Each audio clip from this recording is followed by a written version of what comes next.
Assalamualaikum warahmatullahi wabarakatuh. Waalaikumsalam warahmatullahi wabarakatuh. Yang terhormat Pak Agus selaku pengusaha dan rekan-rekan guru tim manajemen SMK Negeri 2 Cilacap serta adik-adik siswa kelas 11 SMK Negeri 2 Cilacap.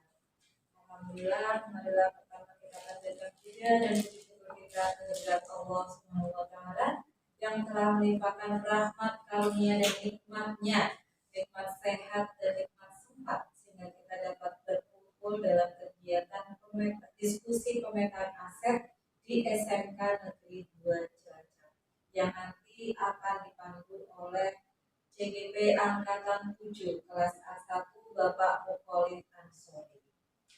Baiklah, sebagai perkata dari saya ucapkan terima kasih yang sebesar-besarnya kepada keluarga besar SMK Negeri 2 Cilacap yang telah mendukung atas tugas yang diberikan oleh Pak Mukolit yang sebenarnya adalah bukan tugas individu sebenarnya, karena tugas ini adalah nanti berdampak besar bagi SMK Negeri 2 Cilacap. Artinya tongkat estafet ini akan diberikan kepada Ibu selaku CGP angkatan berikutnya. Berarti alhamdulillah nanti di SMK Negeri 2 ini semakin maju, semakin berkembang, siswa-siswinya semakin mengeluarkan prestasi yang luar biasa.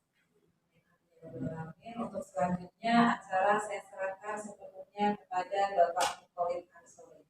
Terima kasih dari saya. Wassalamualaikum warahmatullahi wabarakatuh. Saya izin di belakang untuk mengamati saja. Assalamualaikum warahmatullahi wabarakatuh. Waalaikumsalam warahmatullahi wabarakatuh. Saya hormati Bapak Kepala Sekolah, Bapak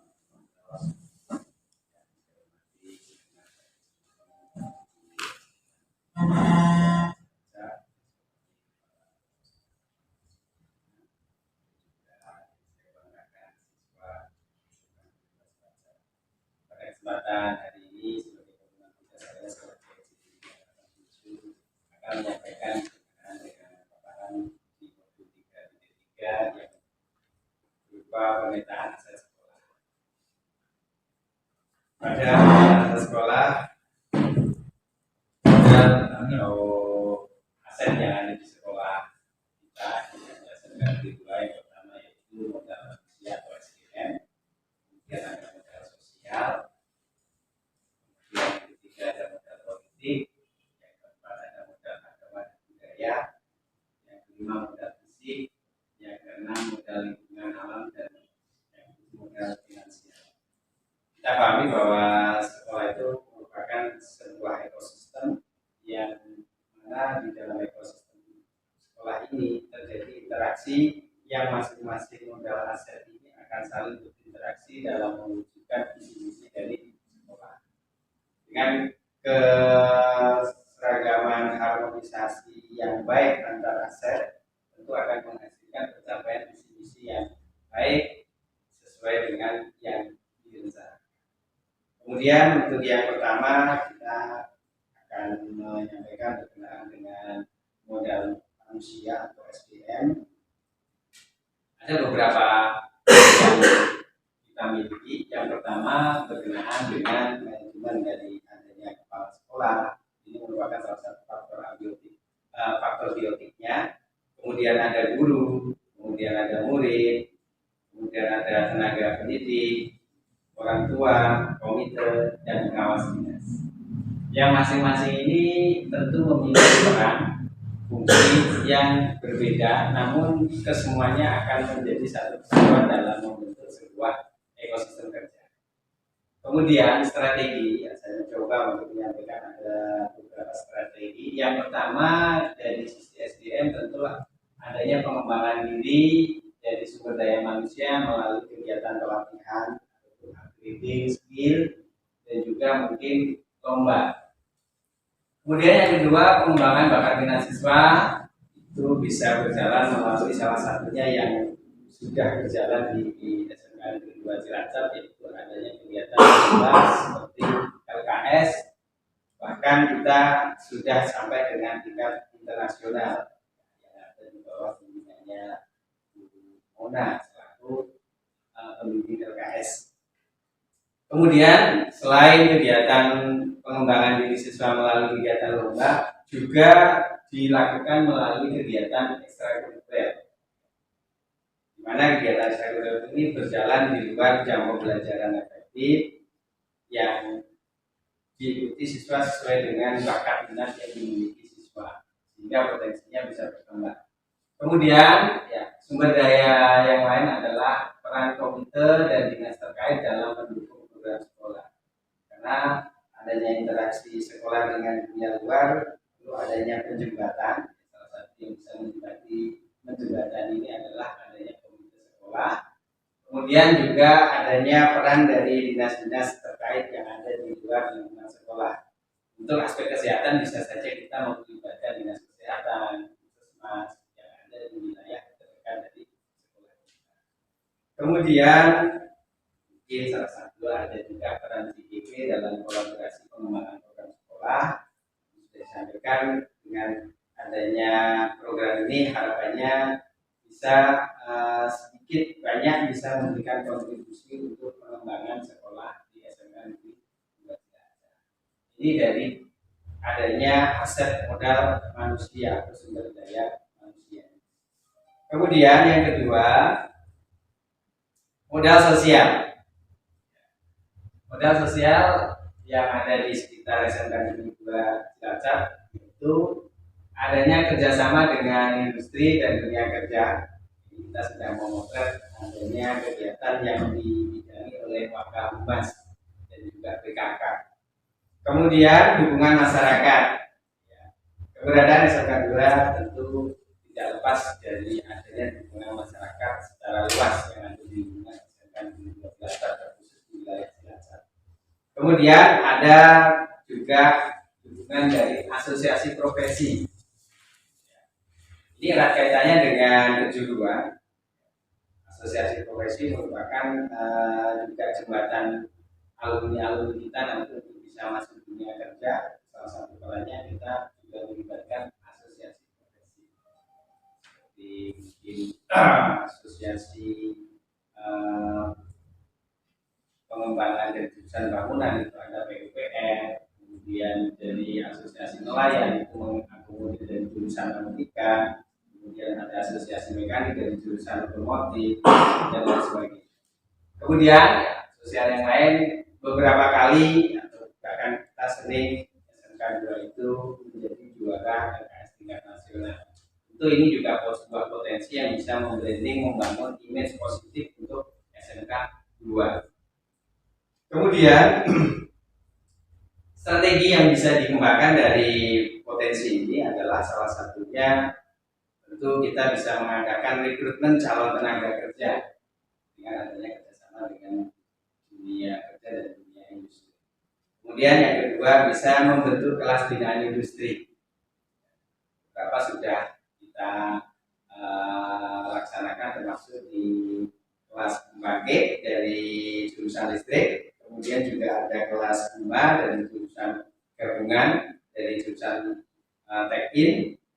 Kemudian berikutnya pelibatan asosiasi profesi dalam program kelas profesi industri. Ini mungkin belum banyak dilakukan. Artinya apa? Dengan adanya potensi ini kita bisa melibatkan asosiasi profesi yang ada di luar, khususnya dari industri, untuk bisa masuk ke dalam sekolah. Harapannya dengan adanya masuknya asosiasi profesi ke sekolah ini, proses pembelajaran akan jauh lebih efektif, sehingga gap antara realita yang ada di industri dengan yang diajarkan di sekolah tentu akan lebih kecil. Jadi kita mendekatkan dengan konsep real di industri melalui asosiasi profesi. Kemudian menjadikan SMK sebagai pusat pembelajaran masyarakat. Jadi lebih mengacu pada aspek keterlibatan siswa dalam kegiatan pembelajaran, yang mana pembelajaran siswa ini bisa diimplementasikan sebagai sebuah pembelajaran masyarakat. Artinya apa? Ada proses kepemimpinan siswa atau student agency. Dari proses kegiatan student agency ini, siswa nanti ketika berada di masyarakat bisa menjadi salah satu corong dalam kegiatan pembelajaran masyarakat.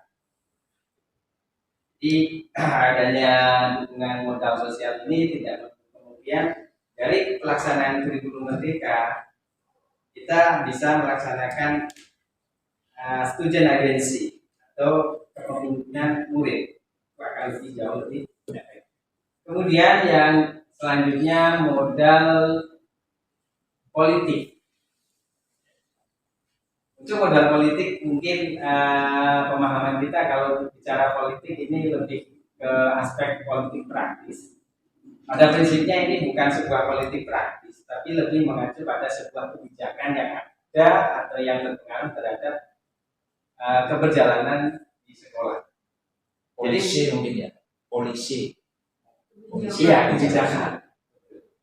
Jadi lebih mengacu kepada kebijakan-kebijakan yang mungkin nanti akan berpengaruh terhadap proses kegiatan yang ada di sekolah, baik kebijakan itu dari dinas pendidikan ataupun dari pemerintah daerah. Yang pertama yaitu status SMK Negeri 2 Cilacap sebagai sekolah negeri. Kemudian yang kedua baru saja kita peroleh yaitu SMK 2 sebagai SMK PK pusat keunggulan. Kemudian SLTP yang ada di wilayah SMK 2 cenderung banyak. Kemudian memiliki MOU dengan institusi dan instansi pendukung. Kemudian yang keempat memiliki lembaga sertifikasi profesi. Secara geopolitik ada kebijakan-kebijakan yang mungkin akan timbul dan berpengaruh terhadap SMK 2. Kemudian strategi dari kondisi modal politik ini, yang pertama menjadi sekolah model atau rujukan, karena ini bersumber dari adanya SMK Negeri 2 kemudian SMK PK.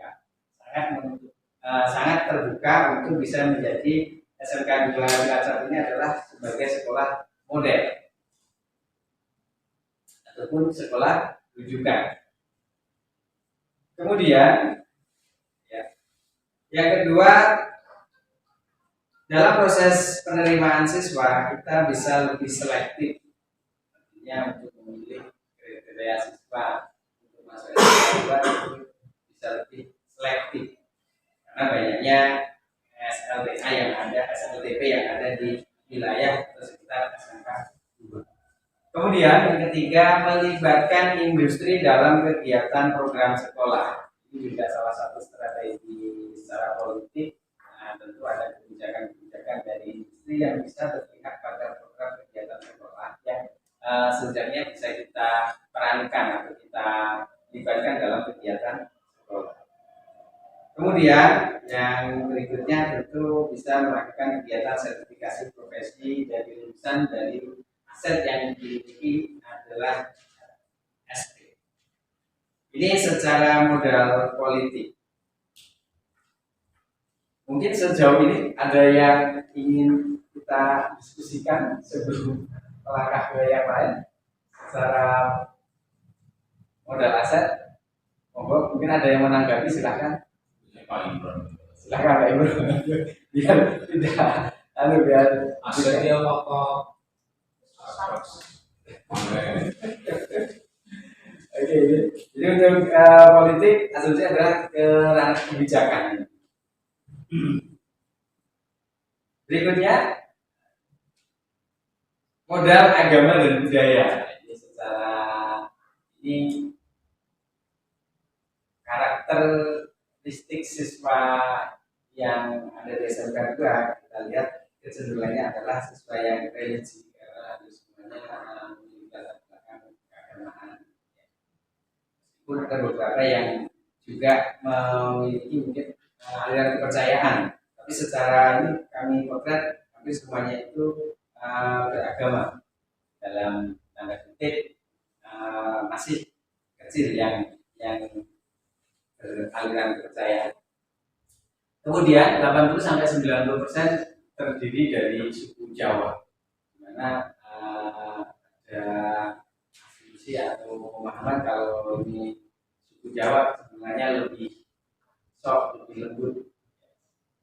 Kemudian kreativitas murid yang tinggi, usia menjelang usia produktif, sebenarnya kreativitas murid dalam perkembangannya lebih kreatif. Kemudian dari modal agama dan budaya ini, strategi yang coba kita lakukan salah satunya adalah karakter yang kuat dalam belajar. Belum menumbuhkan karakter yang kuat selama proses pembelajaran.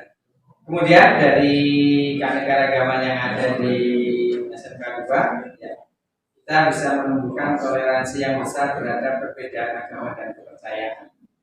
Karena salah satu untuk kita menjaga persatuan kesatuan yaitu adanya nilai toleransi yang kuat dari siswa, sehingga juga sangat mungkin untuk menghindari hal-hal terjadinya benturan-benturan yang bersifat sara. Kemudian memungkinkan juga terlaksananya pagelaran pentas seni dan budaya. Di hari ini kita melaksanakan kegiatan panen raya dari implementasi kurikulum merdeka. Banyak kegiatan yang bernuansa seni dan budaya yang bisa diimplementasikan dari siswa-siswa kita. Kemudian berikutnya pembelajaran yang berbasis nilai-nilai positif. Ini sangat menantang untuk teman-teman atau rekan-rekan guru dalam kegiatan pembelajaran yang saat ini sudah mengacu ke kurikulum merdeka. Banyak hal proses pembelajaran itu berorientasi atau berpusat pada siswa. Kemudian siswa diharapkan memang memiliki atau memiliki kesadaran dalam tumbuh kembangnya ini dengan nilai-nilai yang positif. Dari modal agama dan budaya, berikutnya modal ada Pak Ansori yang modal budaya tadi. Ada sesuatu yang saya soroti tapi mudah-mudahan tidak kontradiktif dengan kurikulum yang sekarang itu. Penerapannya di kejuruan itu ternyata berdampak. Mungkin tidak semua merasakan. Contohnya tadi yang pengembangan bidang agama budaya tadi. Ya misalnya untuk penerapannya anak-anak kita itu diajari tentang menari gitu. Padahal anak laki-laki. Saya tidak orang Cina, tapi pada kenyataannya mengambil inspirasi, tapi tidak semua. Ya, mungkin kreatif, saking kreatifnya anak sehingga pada saat praktek itu masih terbawa gemulai. Padahal kalian bisa pahami kalau ngelas dengan gaya gemulai itu bisa ada hasilnya yang baik. Mungkin juga sama halnya dengan anak-anak NKPI. Saya tidak membela diri untuk anak kelas. Anak NKPI kalau diterapkan nebat jaring dengan gaya gemulai itu ya nggak akan dapat hasil. Itu sementara yang saya dapat beberapa pertemuan ini, mudah-mudahan tidak berkelanjutan. Karena kalau berkelanjutan ini Bisa lulus Pak, sih mulai udah lulus. Ya, si siapa namanya? nanti mudah-mudahan bisa disikapi lebih baik gitu. Ya mungkin karena saya aja mungkin gayanya kaku gitu, jadi tidak begitu bisa menerima gitu. Tapi yang saya rasakan itu ada kecenderungan walaupun sementara dampaknya masih kecil, tapi tidak menutup kemungkinan dari hal yang kecil itu kalau bertumpuk-tumpuk itu menjadi besar. Jadi mungkin nanti di strateginya adalah ini kalau mengacu ke poin ketiga ini bergerak ke seni budaya sehingga untuk siswa persiapan salah satunya yang untuk tari itu ya Pak dia berefek pada motoriknya atau feminismenya ya, atau mungkin solusinya solusinya mungkin dicarikan untuk anak-anak SMK itu, untuk guru-guru yang Tarinya kan begalan kan gak gemulai Pak. ya, saya mau sampaikan gitu, Mungkin seandainya nanti diberi kayak sakit, yang agak keras gitu, yang agak bertenaga gitu. Jadi nanti akan lebih tepat walaupun sebetulnya ya gitu. Lari itu misalnya bisa jadi Pandeglang kalau memang itu harus diterapkan itu Pandeglang memilih sehingga tidak berdampak negatif gitu kan maksud saya gitu. Ya mungkin saya lagi bahwa saya mungkin aja yang dari kecil dilatih kaku gitu ya, dilatih keras jadi kayaknya aku nggak belum bisa menurut. Padahal Peter nyanyi loh Pak, suaranya apik. Ya, perubahan yang jelas perubahan itu ya pasti ya, waktu mensikapi perubahan itu nanti betul sekali yang disampaikan oleh Bapak Fauzan.